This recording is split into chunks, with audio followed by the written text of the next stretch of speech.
So Bill, thank you again for being here and taking the time to chat with us. We very much appreciate it.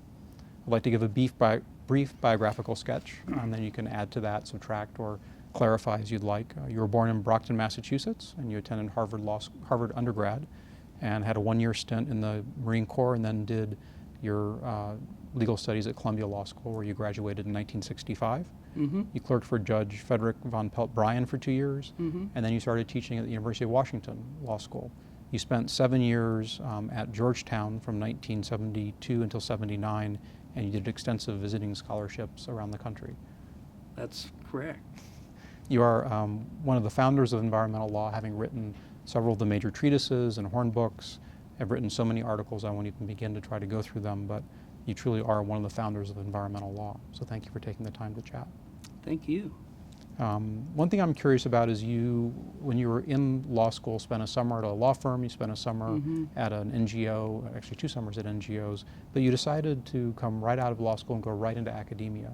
And why did you decide to do that?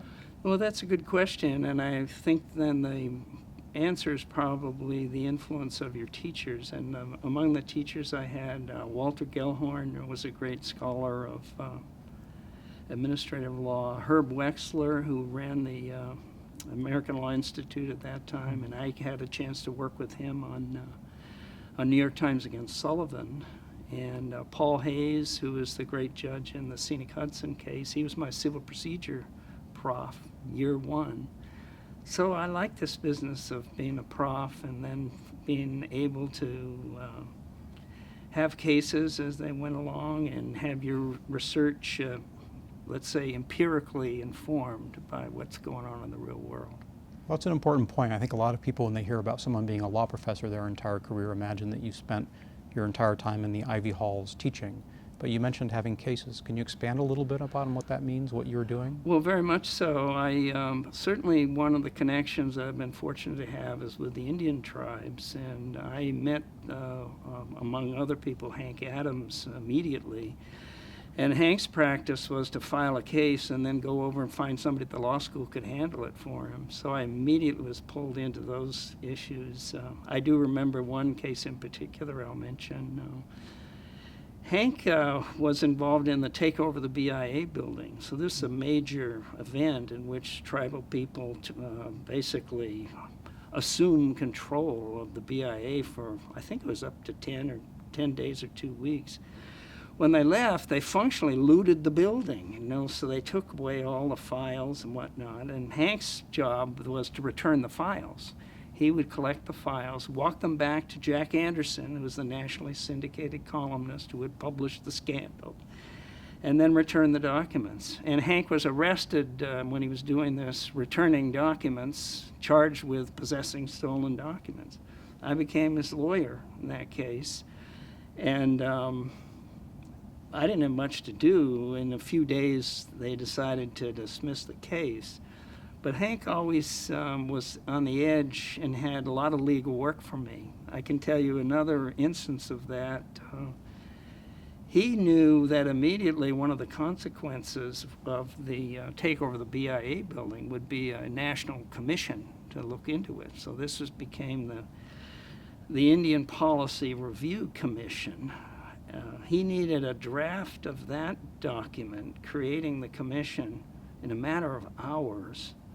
Well, I was his lawyer, so I had to produce this for him, and I was at Georgetown at the time, and I remember getting, I think it was the National Commission on Product Safety, and copying that, rubbing out all references to refrigerators, and that became... I've never read it since. I'm fearful there's something in there about refrigerators. So Hank got me involved immediately in those cases, and that I had good advice on the litigation front because that became the grand fishing case. It's called U.S. v. Washington, which was filed in 1974 with the great support of the U.S. government. And that case is still pending. So it's been through thousands and thousands of iterations, and it has become it became in many ways an environmental case. Most recently, the tribes have won a major ruling on what's called the culverts, fish blocking fish culverts. And that ruling, I think it came down just last year. So that litigation, 40 years in duration, did have a stop for me personally at the Supreme Court, and I was able to argue one part of it from beginning to end. But that was a great example, and I was so lucky because I didn't have any experience at this, but I was immediately had many associates who knew what they were doing, not the least of which were the U.S. attorneys and the government lawyers in the case. So very lucky that way. So it sounds like the role of the professor is not just to help define what the law would be, but as the litigator then helping make sure and see how it comes out in practice. Well, maybe, but in a way, I guess I always felt the litigation gave me empirical knowledge that that I value really today, and I know I'm excited when I review all the recent cases, and for one reason is that they are so instructive about the realities of the practice, so instructive on the details of the science, and so subtle about the ways of practice. So I guess I'm not sure that I've thought I could move the world. I definitely tried, but I always learned more from litigation than moving the world through a particular result. So it sounds like you would strongly recommend that any professor have an active litigation practice and or policy practice. Well, it's interesting how they think about that now, and again, I was lucky. So I clerked at the district court level in the Southern District of New York. I got to see really terrific litigators. And then in my legal life, I've been able to work with terrific litigators, and they're always there to give you wise advice, particularly with a prof that isn't expected to know very much about litigation. Well, you came about and entered the academy at an interesting time in 1967, and that environmental laws, we now know it, really didn't exist, arguably then. And if I'm not mistaken, the first class you taught that you would have considered an environmental law class was equitable remedies. Can you talk a little bit about what is equitable remedies and how did that become environmental law? Sure. The way it went to me, it involved injunctions, and many of the injunctions were nuisance cases, or they had origins in environmental issues. So an injunction, even though it's harder to get these days, was the entry for me personally into environmental law. And then you also have talked a lot about working with the tribes and natural resources, and being at the University of Washington, you sit at an interesting intersection between natural resources and environmental law. Are those two separate fields? Did environmental law come from natural resources law? Do you have any sense? Is that even really that important? I guess I've always considered them one and the same. And and again, in many of these instances, I had the whole university as a lie, so that remember one of the early smelter cases. The witnesses, I don't remember who I represented, but the witnesses were a lot of experts from the University of Washington. And I didn't have any particular anxiety about what they would say. It didn't matter, because it was important that their voice be heard. So I did that actually twice. I know I did that at the Tacoma smelter, which was a tall stack case, and I did something similar maybe a couple years later with respect to DDT. So those two early endeavors were rather low anxiety. I was like the presenter, but I was not motivated enough to try to control the outcome. It was more of an educational endeavor, And my witnesses were just tremendous. And their advice was, tell them what they need to know. And I did. I suppose that helped me get a certain love for science very early. But one of my witnesses in the Tacoma smelter case is a young atmospheric chemist. His name is Bob Charlson, and he's one of the leading climate change people today. He's the leading expert on clouds and the impact on climate change. So I've been very fortunate that way. Was science kind of your entry into environmental law? When you started in 1967, this field was just getting started. How did a kid from Massachusetts who went to Harvard become one of the founders of environmental law? It certainly started with my childhood, which moved to rather quickly from Brockton to a farm this was a family farm in Randolph, Massachusetts. And it got taken by Route 24. That's the route that goes down to Cape Cod. And the loss of that farm and the methods by which it was lost, I know were never lost on me. So the right and the wrong of it was extremely clear very early. And they split the farm, leaving a few acres on the other side, ruined the wetlands, knocked down the barn. All these memories that I have, in even my mother's voice, mentioning the John J. Volpe Construction Company. Volpe, of course, later became Secretary of Transportation. But these messages were not lost on me, and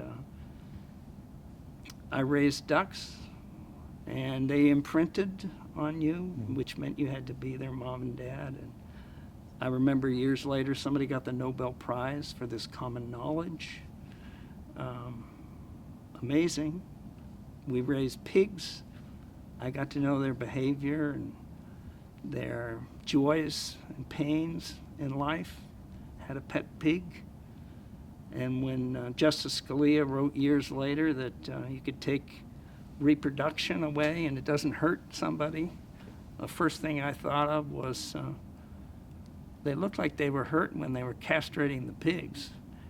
They could have fooled anybody.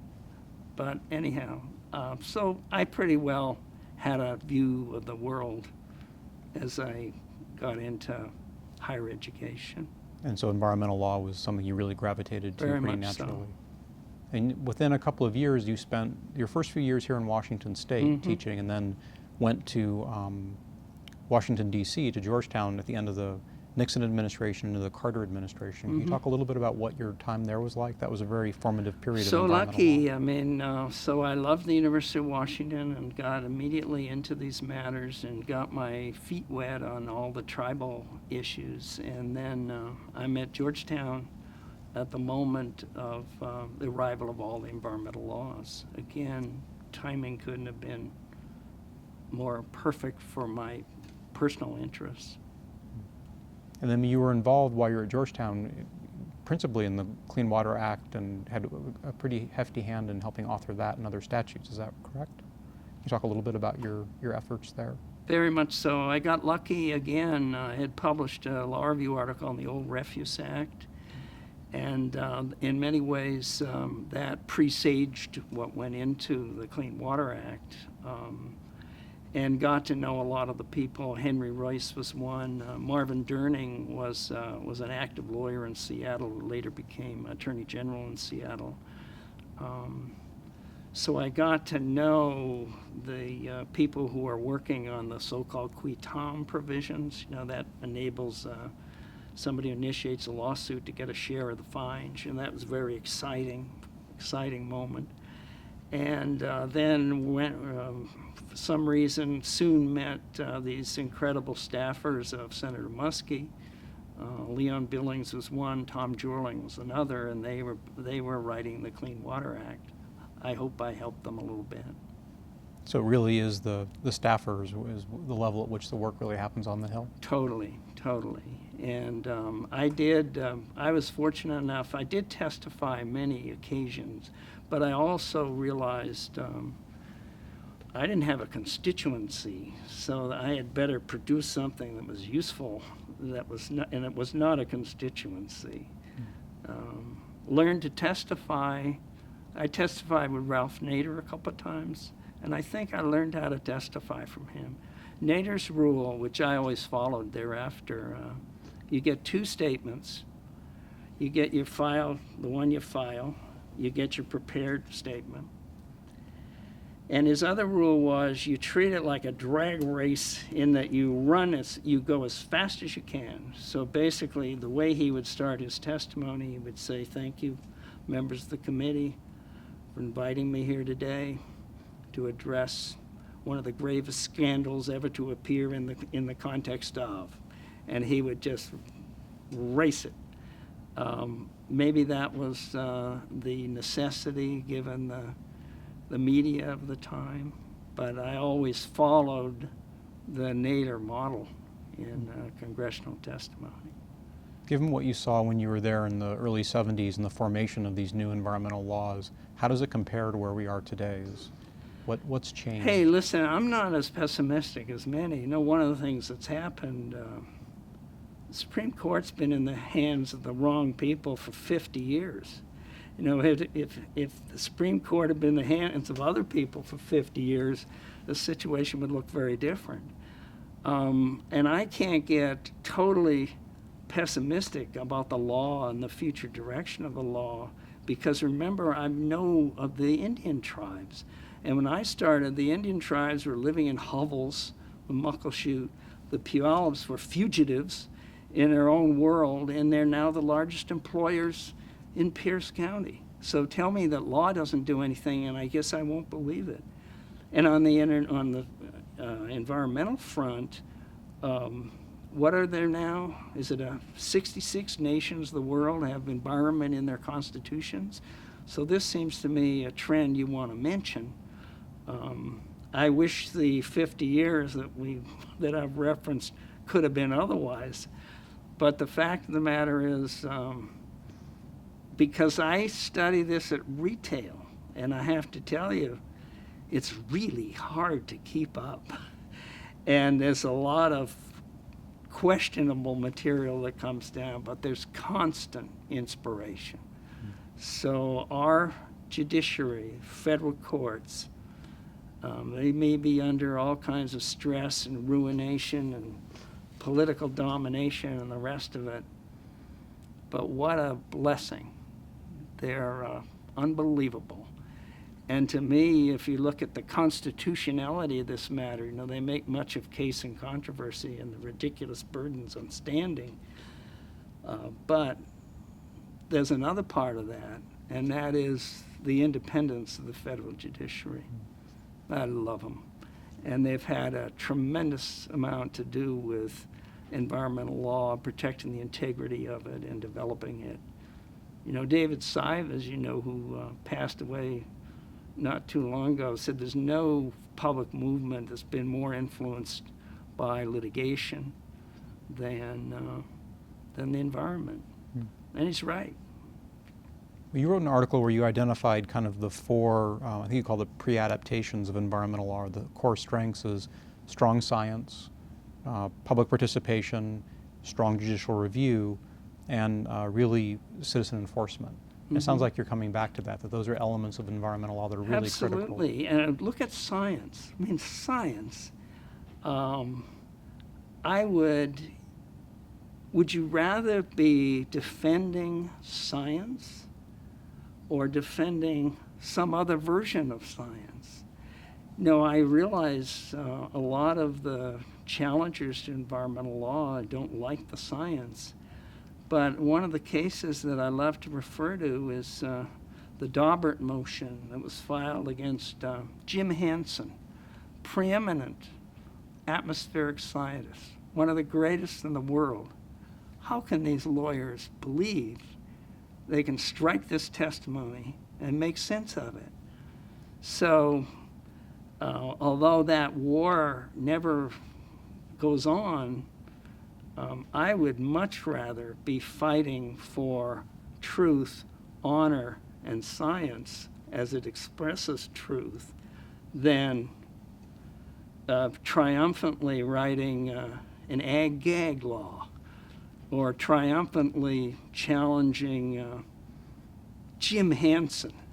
Now, what did they think they were going to win this? I mean, it's like challenging Einstein on his, his theories are way out of line with what is well known.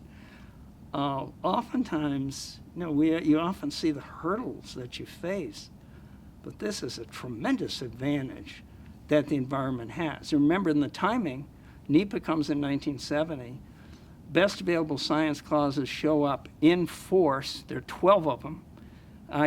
First Marine Mammal Protection Act, 72. There are 8 of them in there, science. Then the Endangered Species Act amendments in 73, 12 more best science clauses. So the Supreme Court has already said, science includes economics. Not. But the bottom line is, it's a heck of a lot easier to have a plan and a prospect of the future that is compatible with science than is incompatible with it. Well, one of the things you've written about too is that people over time with environmental law have learned as it has evolved. So, for example, just as we have the best science clauses, there's now the Data Quality Act, and people are trying to use some of those very same features of environmental law to perhaps limit the coverage of environmental law or pare back. Is that that's just a given? Well, that's an interesting. I think so, and Oliver Houck, wrote the basic article on this, and he wrote. So it's in 1976 in the Yale Law Journal, and he pointed out that the anti-environmental movement was adopting strategies that had been laid out for, quote, public interest law as it was expressed in the environmental world. And one of the early initiators of that was the lawyers the major corporate lawyers who saw the advantages of this kind of practice. So today, it was always challenged. That is, I remember Nader thinking it not fair that the people who are using this counter strategy, it isn't like they were without other assets. They've got to create now a fake public interest law firm to help them pursue this. And I guess I've always been not tolerant, but I mean, it's something you can't stop. So many of the strategies of environmental law, disclosure, science you mentioned, but the whistleblower who isn't really the whistleblower, it invites the gaming of the whistleblower, of the strategy, let's leak what isn't so. Every one of these laws can be totally abused. I remember when in the early days we used to think, this idea of discovery without litigation, not a bad idea. You can do it with FOIA. You basically could defeat all the discovery provisions of the administrative agencies, and I did it myself. But now you see how far these provisions can be distorted, warped, and diminished if you, let's say, as they did in Alaska, follow along behind, this is Exxon, follows along behind the investigations being undertaken by the NOAA scientists, and then overwhelm them with FOIA requests trying to get their documents. Yeah. I mean, as you know, the best strategy in law is to copy what somebody else has done, and there's been a lot of that. But on the other hand, it's flattery. So they're doing this because it worked for your adversaries. So the environmental movement should be flattered.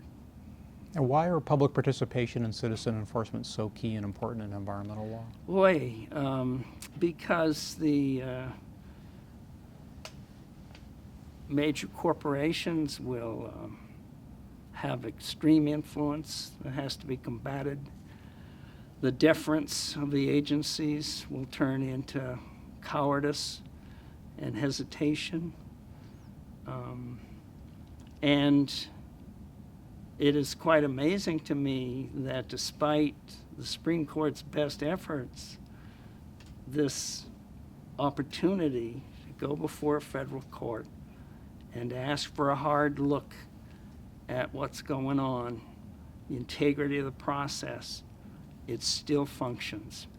And federal district judges, with their inquiring minds, intuitive sense, basic understanding of fairness, show them something doesn't look right, they can get interested.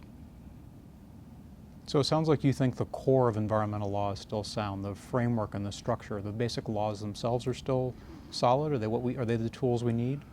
Well, I think so, and I think, to me, you can, environmental law is always challenged at its weakest application point. For example, I just spent 2 days listening to all the fisheries people telling me how NEPA was so horrendous because it had interfered with the working of the councils, fishery management councils, under the Magnuson-Stevens Act. And they thought that their own processes were fully adequate.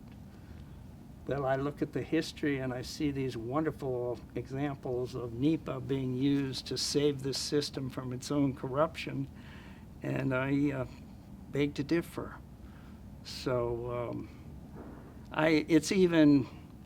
because of the gaming of law, every turning point will be exploited. A good example would be the 5-year limitations on permits. Well, the way the Clean Water Act was structured was very quickly, step 1, step 2, and then discharges were to cease. There was progress written into this, and circumstance has allowed the 5-year limitation not being a reminder that you better clean up your act in 5 years, but something that could be perpetuated over time. The government lawyers like to play this because 5 years is about as long as it takes to get the Court of Appeals, and they can always moot every case by saying there's a new permit. So there are advantageous opportunities that are exploited, but to me, you can't condemn the original people who drafted this because some particular corner can be exploited. Good example, combined animal feeding operations are point sources. Well, if you read the case law, you'd never believe that. They say we don't really discharge anything except where you can find it. So that was a good call in 1972, and circumstances have meant it was not a triumphant cessation of problems having to do with animal feedlots. What can you expect from law? Well, how have we fared in terms of keeping our environmental laws up to date and well functioning? You were there at the beginning, and you've seen what's happened since then. Are we where we need to be in terms of having a strong body of environmental law moving forward? Well, most of the text is still there, and a lot of it is very suitable. I did, since I'm on the Magnuson-Stevens example, that's a nice illustration of where they do. They basically have updated this and revisited it every 10 years, and you do have a sense of progress written into the law. I think the difficulty with doing that in the context of the Clean Air Act and the Clean Water Act is that with the antagonism that those laws have attracted, you don't expect progress to appear. The progress that Congress has written into many of these laws, as you know, is single case exemptions. So there would be hundreds of them. And in the spotted owl case, you know, I guess it was Bill Dwyer was the only fiscal change. NEPA has interfered with the discretion of the fishery councils that are functionally cartels, and they don't want NEPA. But the best way to say you don't want NEPA is to say it's duplicative. Of what Magnuson-Stevens already has going on. Yeah. Well, you see many Magnuson-Stevens cases where NEPA saved the day. So I guess it's duplicative in that it's counter to something that you want to achieve. Well, people often call NEPA the Magna Carta of environmental law, and is that really your perspective? Is there any hope that NEPA might be something more than a procedural statute, or is it really set as a procedural statute? Yes, I laugh because, of course, the Supreme Court has said it's not substantive. That to me is a tragedy of what has happened, and that's a good example. Let me just elaborate on that a little bit. Many years ago, the Supreme Court did say that NEPA was not substantive, and there's a recent case out of the 11th Circuit, I guess, which to me expresses this penultimately. In the case where the Supreme Court said this wasn't substantive, at issue at Methow Valley in Washington State was a deer herd of 30,000 deer. That's a lot of deer. And to make the point that NEPA was not substantive, Justice Stevens, I don't know why he did this, but he said, well, you know, NEPA doesn't care about those deer. So you could kill some of them or a lot of them or 30,000 of them, and NEPA wouldn't care. The thought of killing 30,000 mule deer over in rural Washington, to me, is so abominable. And I'd like to see them try it. You know, they would not get past 7. And it is just unbelievable. So it's now a matter of doctrine. And then many years later, the 11th Circuit comes up with an argument. We're now in the Everglades. And we hear, citing this case, hey, the Corps of Engineers, if it wished, could destroy a small part of the Everglades, or a large part of the Everglades, or the entire Everglades, if costs and benefits work out in the calculus. So kill all the deer, destroy the Everglades, nobody really cares. That is unbelievable to me.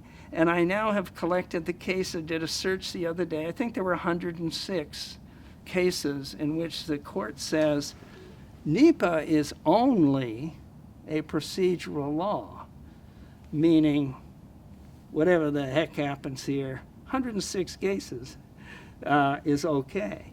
To me, that will never go away. And there are parts of NEPA that have been substantive, have always been substantive. 309 is provision giving EPA authority to review impact statements, very substantive.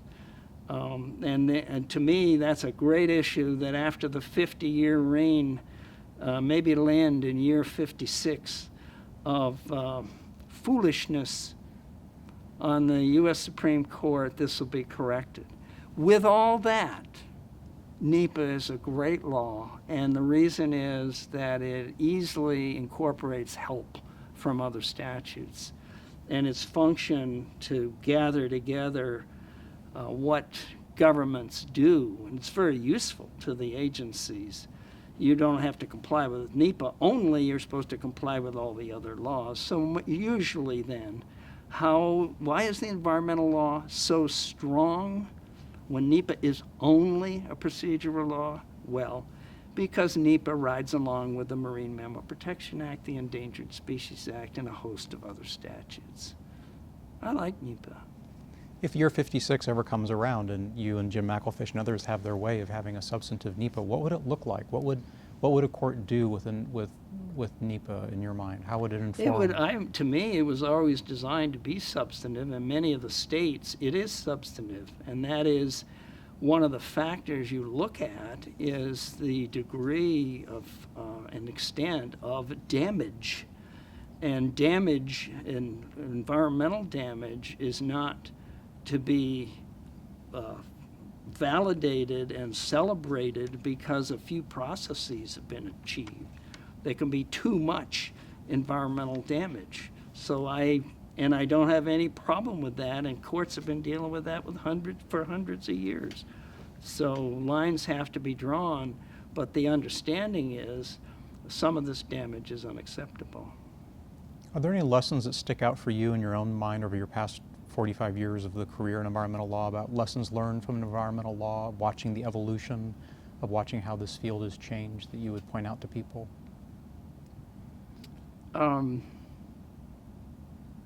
Of course. Let me mention one regime from the early days, how these things spread. I was fortunate enough to become involved in a lot of the early smelter cases as I worked at Tacoma, and there were several smelter cases going on around the country. And that then meant that practically I got to know the smelters at various points. And they were, I guess, formerly my adversaries in litigation and hearings, although in many of these cases, I wasn't a lawyer of record. I remember I did testify at El Paso. That was the Asarco smelter that put 60 or 70 children in the hospital with lead poisoning. And that became a major focus of lead poisoning in children. I was just a witness in that case. But again, as you become knowledgeable of these cases, by the way, my adversary in a number of those cases was Richard Stewart. Richard Stewart, I remember the day he told me, was soon leaving to teach environmental law at Harvard. Great lawyer. Not my best friend on certain matters. But here, one of the things that ensued from that in those hearings, I was fortunate enough to get access. I must have been one of few. I got access to the minutes of the National Industrial Pollution Control Council. They used to call that NIPSI, and that was under Maurice Stans in the White House. That was the source of the Watergate funding. And so through those minutes, that then became an exhibit for Lee Metcalf and Lee Metcalf's hearing on the Federal Advisory Committee Act. So FACA appears in '72 in response to a lot of these earlier turmoils having to do with the smelters. And the asset that I had for the Metcalf Committee were documents from these prior days. So basically, that's an example of these environmental laws being intimately linked together. The early smelters, they were for tall stacks, and what the steel workers used to mock as the rhythm method of pollution control, supplementary control system. That meant, and I do remember sitting in meetings with the steel workers laughing at the suggestion that if the weather turns bad, there'll be some sort of very sophisticated in technology, some telemetering system will tell them to shut down A, B, or C within the smelter. And of course, we'll have to send the workers home because we are going to control our production. This became known as supplementary control systems. So their presence, that tall stack business and supplementary control systems, got into the Clean Air Act, but about 1,000 stacks too late because the major coal plants had already gone through. Many things never change. When you look at, I reviewed some of the old writings of dealing with Tennessee Valley Authority, and those plants that were built in 1950s, huge coal-burning power plants, became the focus of nuisance lawsuits that Dick Ayers brought for the state of North Carolina 30 or 40 years later. It wasn't like these things were not known. And it wasn't as if the remedies were sophisticated, new, and different. One of the great things that the environmental laws do, and it was all known at the time, there was never an intention to displace what was there. We all knew you could preempt something with nothing. And every one of those laws is extremely carefully written to protect what's there. There is copying, so that RCRA in the citizen suit measure speaks of imminent endangerment. The idea is to pick up on that good common law and push it ahead. And yet, when you look at the changes, if these changes for the better, citizen is defined in 1972 as the Clean Water Act as a person who's adversely affected. Well, in 1972, that was basically, that was the should trees have standing. And that was the low point of standing doctrine. Now, I guess I always dreamed, oh, isn't that interesting that the Clean Water Act captures this standing is farce, forget it measure. Now, Justice Scalia, of course, has constitutionalized aspects of standing, which he did many years later, to frustrate that strategy. But hey, so I don't apologize for a lot of the things that were done in the original Clean Water Act, nor do I apologize for the one they love to make fun of, that discharges of pollution shall cease by 1985. It seems to me beautiful to have a goal of fishable, swimmable waters by 1983, and to have this pollution cease by 1985. That's a wonderful lesson, and the CAFOs should learn from it. So it didn't all happen, but not because the law was timid, had no values in mind. I mean, ask anyone today, do you want your drinking water with anything other than oxygen and carbon? No, basically, of course not. So all these things are complicated. And the other thing about this really annoys me, they love to blame the law. My gosh, the law made me do this. As if these enterprises, when you're not going to go out and spread your fishing lines for hundreds of miles through the ocean and dump tons of garbage down the river, as if nothing will happen. And it's as if, gee, you're the poor regulated entity, and the law made you do this. Frankly, the law doesn't make them do anything. They don't. What they do when they go out there, they don't start search. Let's comply with a few laws here. No, they prescribe what they want to do, and then the law is an obstacle.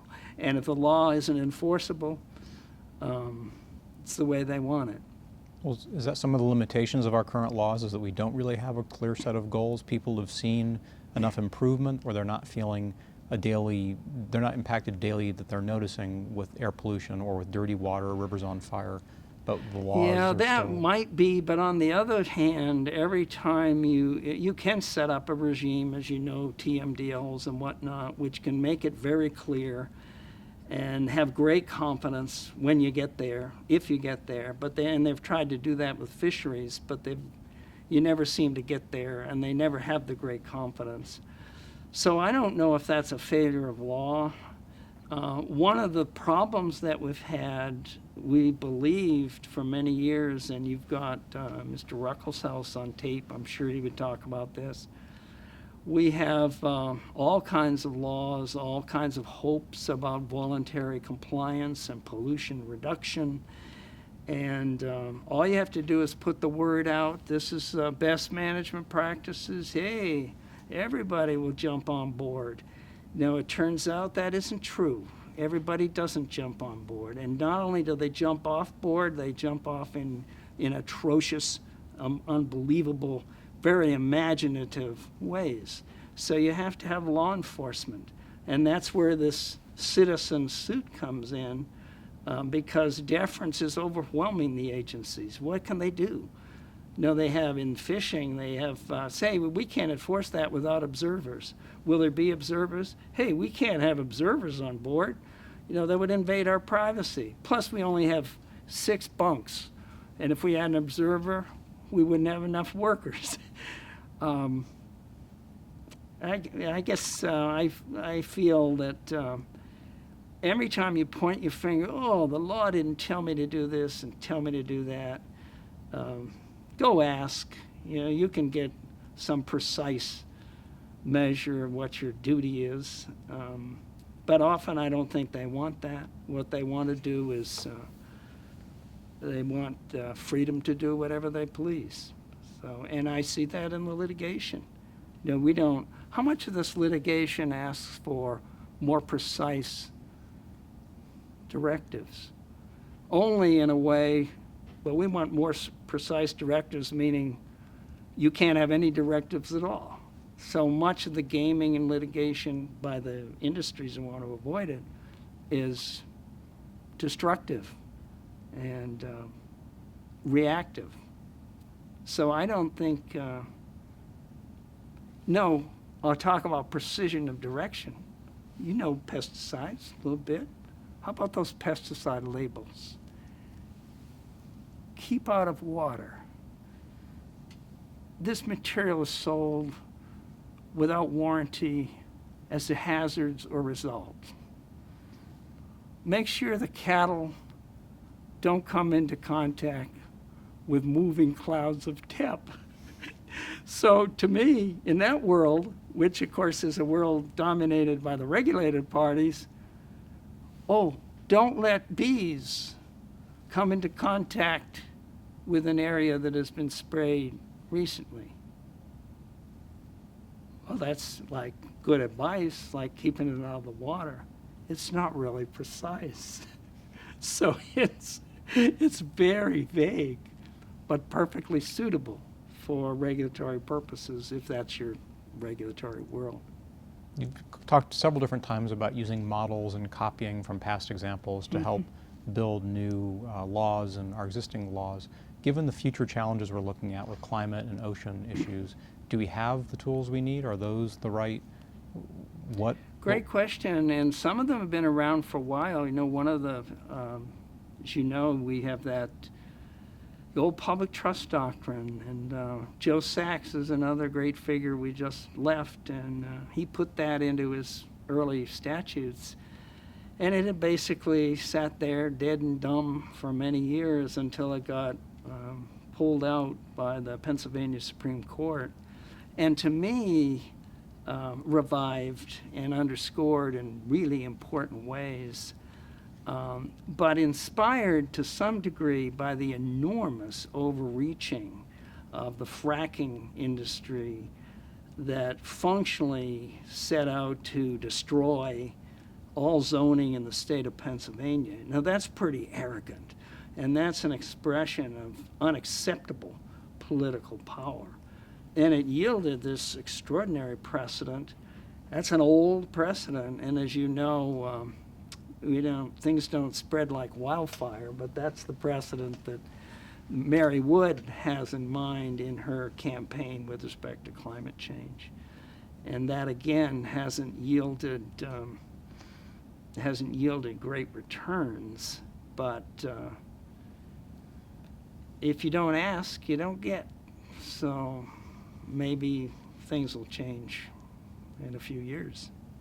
Would you look forward to the next 40 years of challenges that we're going to face? What gives you hope? What makes you think that we're going to really do well? Well, as I mentioned, I do have hope. And I see, when you look at what's happening, at least on paper, on the international front, this is very bold, and paper has a way of becoming reality if there are people around who demand it.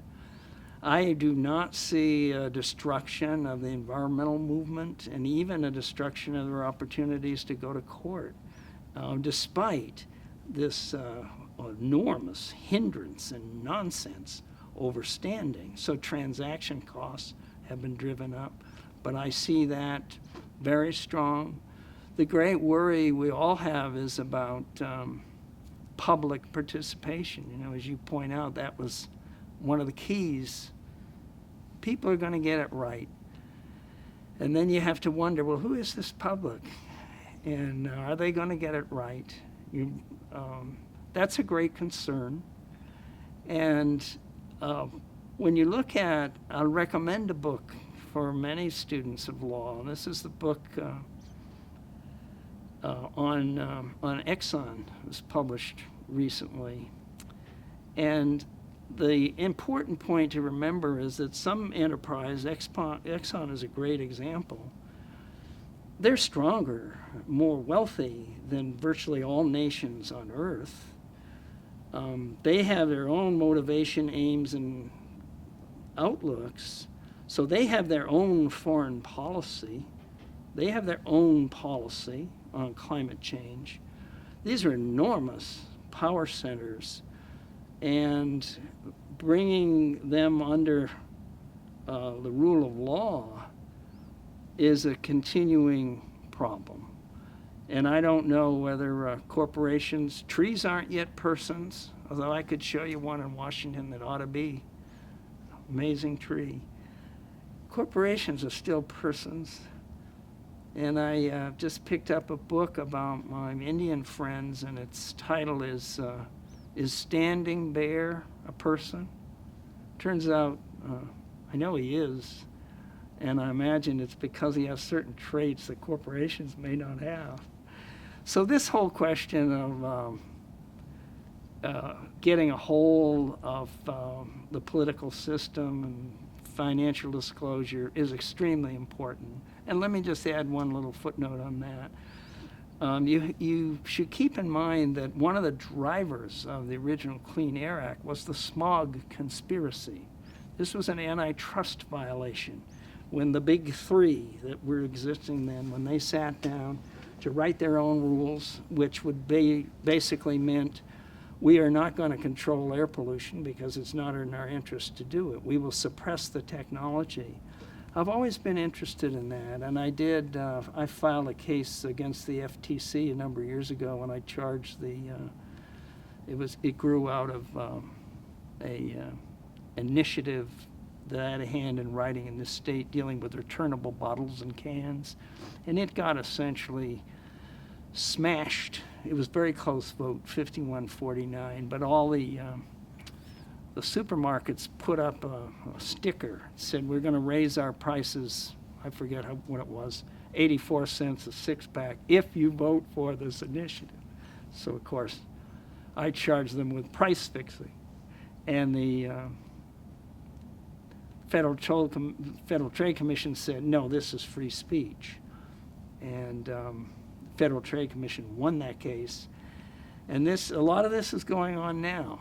And I suppose in many ways, but I will mention what the decree says on the old smog conspiracy case. The decree says no joint research, no joint representations to political decision making, meaning the trade association could not testify. What else? They basically don't get together on your research and on your politicking on matters of environmental protection. If I had that rule that some crazy person might write in the U.S. Supreme Court, that would revise the statement of parties on 75% of environmental cases. I mean, because trade associations have a big part of it. Yeah, it's true. So that's in play. That's all I would say. But I guess maybe it isn't in play. Maybe it will be later. As we move towards wrapping it up, as one of the deans of environmental law education, how are we doing at educating students? What's the health of the academy and the health of environmental law and legal education moving forward? That's a great question, and it's much harder than it used to be. I think when the interest was, at its zenith, and jobs were all on the upswing, the job issue is huge, and also the education challenge is bigger too, because we have become more like a graduate school, and with feeling that the student has to have a level of competence, maybe this is through clinics or otherwise, competence and not only in both practice and research that wasn't necessary before. So I do think there is a change. For many years, we believed that graduate education was a waste, and most major law firms would tell you that. If you're not a finished product after 3 years, you'll never be a finished product. Now it may be back online, but the question of the law jobs is, and the law cost, as you know, is overwhelming. And I don't know, I know that we know about that in academia, and we are addressing it in some way through the clinics, but I don't think we've driven away or overcome all the anxiety and maybe the reality of if the jobs aren't there, that's another problem. Then our final question of, as the environmental law professor, how would you grade the environmental law movement? How have we done so far? What's the midterm assessment? Hey, not bad. And even, I mean, I've been in the inside. I do remember when I started, I was on the board of EDF, and the thought of cap and trade is, you must be kidding. Not that I've ever become a lover of cap and trade, and I still have my empirical doubts. And in fact, Chevron is basically, in the bubble that it talks about, it gives great deference to, is basically a product of the old smelters. Notwithstanding that, there have been so many successful parts of it. And one that I should begin with and I should close on is the rise of the Indian tribes. This is an amazing story in environmental law. These are sovereigns. They have entitlements now under all the natural resource damage provisions. And they have a worldview in many cases that is very bold on environmental issues. So I think they've done a great job, and the variety in the movement and the writing, all of the, like the radical side of environmental law has produced some great writing. So the number of the parties, the success of the entities, and the output. And the output is changing the direction of affairs and improving the world. I think it's remarkable, and that they've been able to maintain this momentum this far. I can't say it's a failure. Great, not by any stretch. Well, Bill, thank you so much for taking Thank the you. time to talk with us, to share your career, for the career you've had. Thank you for all you've done. Thank you. We really appreciate your time. Yeah. Thanks.